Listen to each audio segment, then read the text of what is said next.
penguatan kapasitas dan kemandirian isi penting Raperda Ormas. Pansus SOTK diwacanakan berlanjut hingga 2022. Garam lokal diusulkan masuk muatan Raperda Perlindungan Nelayan. Pansus dalami persoalan CMJT. Fokus akselerasi dan capaian vaksinasi COVID-19. Satuan Jateng raih JDIHN Award 2021. Hai dulu Jateng, apa kabar hari ini? Selama beberapa menit ke depan, Parlemen Inframe akan menemani Anda dengan rangkaian informasi kegiatan DPRD Provinsi Jawa Tengah bersama saya Priscilla Chandra. Dan saya Renaldi Eka, dan inilah Parlemen Inframe selengkapnya.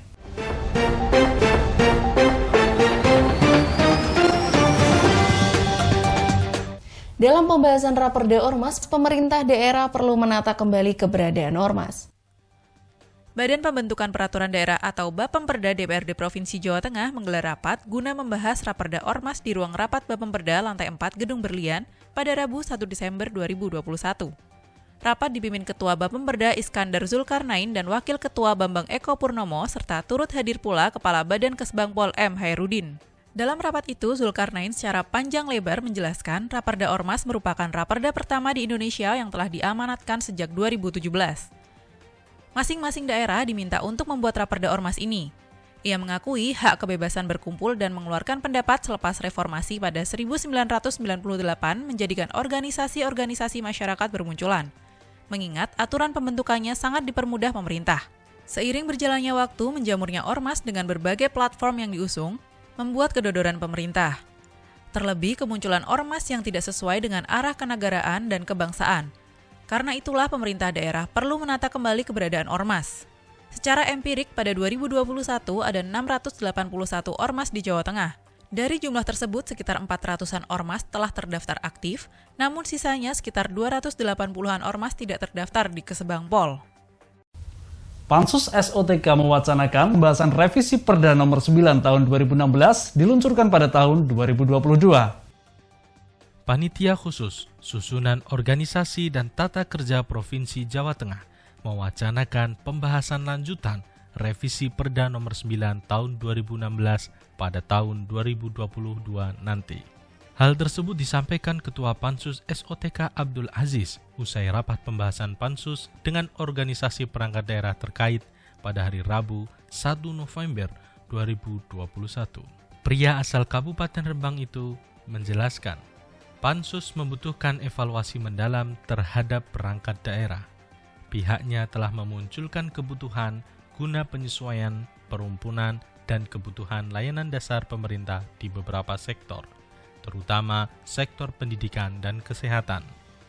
Mengenai Badan Riset Daerah atau BRIDA, sejak awal pembahasan Pansus sepakat menyetujui pembentukannya dengan tujuan agar Jawa Tengah semakin kuat dalam sektor penelitian dan perisetan. Di samping itu, hal tersebut untuk kebutuhan pembangunan yang lebih efektif, tepat guna, tepat sasaran, dan brilian. Perda diharapkan mampu memberikan jaminan kesejahteraan bagi seluruh pihak yang terlibat dalam dunia kelautan, perikanan khususnya penggaraman.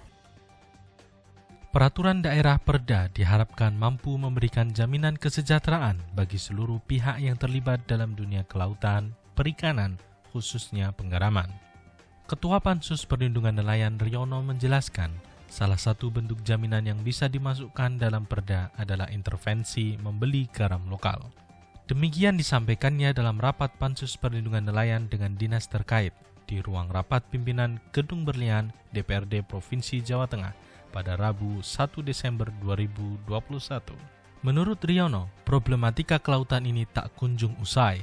Hal tersebut terjadi karena minimnya perhatian pemangku kebijakan pada sektor kelautan, perikanan, maupun penggaraman. Senada dengan Riono, Wakil Ketua Pansus Nurul Furqon menjelaskan, tidak sedikit petani garam saat ini menjerit.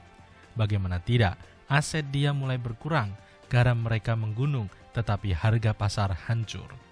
Sementara itu, Saiful Bahri, anggota Pansus Perlindungan Nelayan mendorong adanya intervensi dari Perda untuk mengatur BUMD masuk dalam industri kelautan.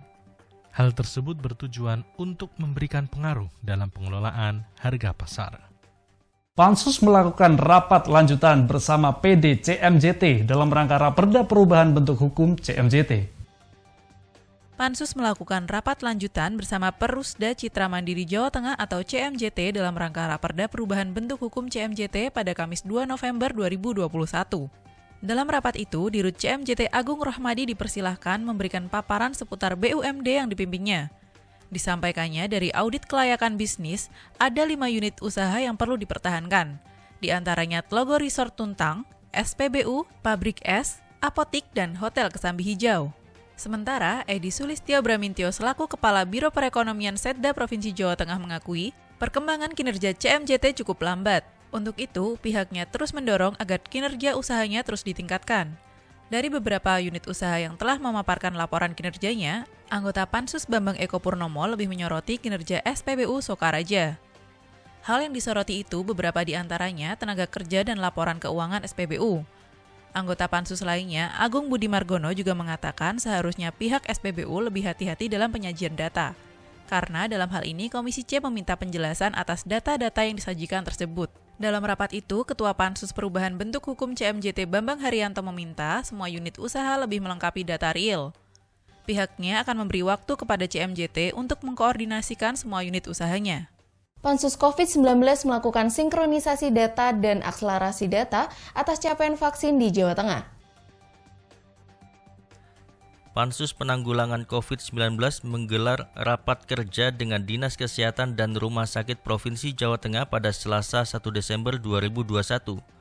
Wakil Ketua Pansus Mustolih menyampaikan, pihaknya mencoba melakukan sinkronisasi dan akselerasi data capaian vaksin di Jateng.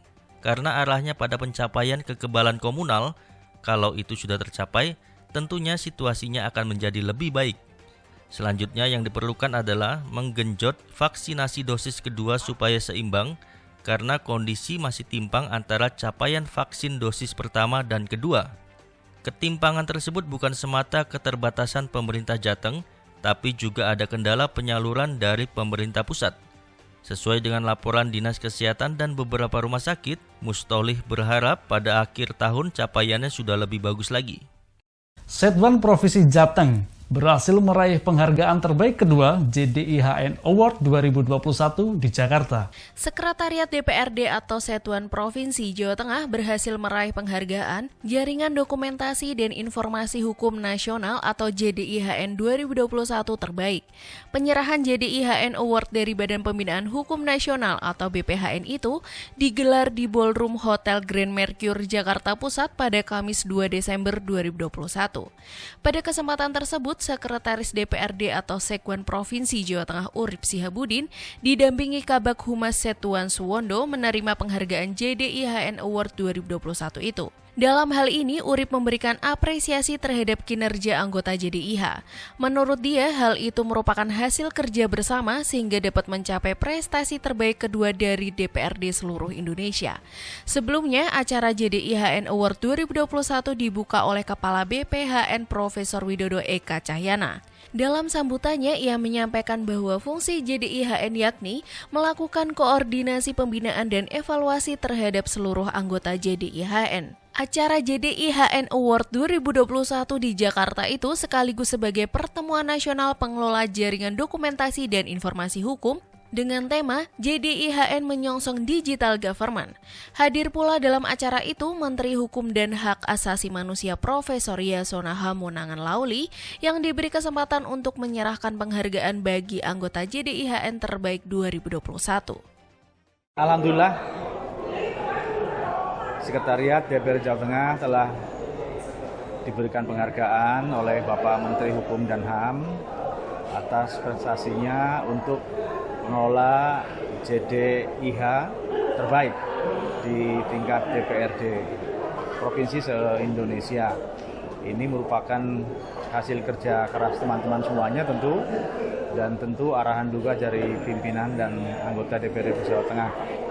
Ini merupakan bagian dari upaya kita semuanya dalam kerangka untuk pengembangan parlemen digital, dan tentu dalam kerangka besarnya adalah untuk dalam kerangka pengembangan parlemen modern.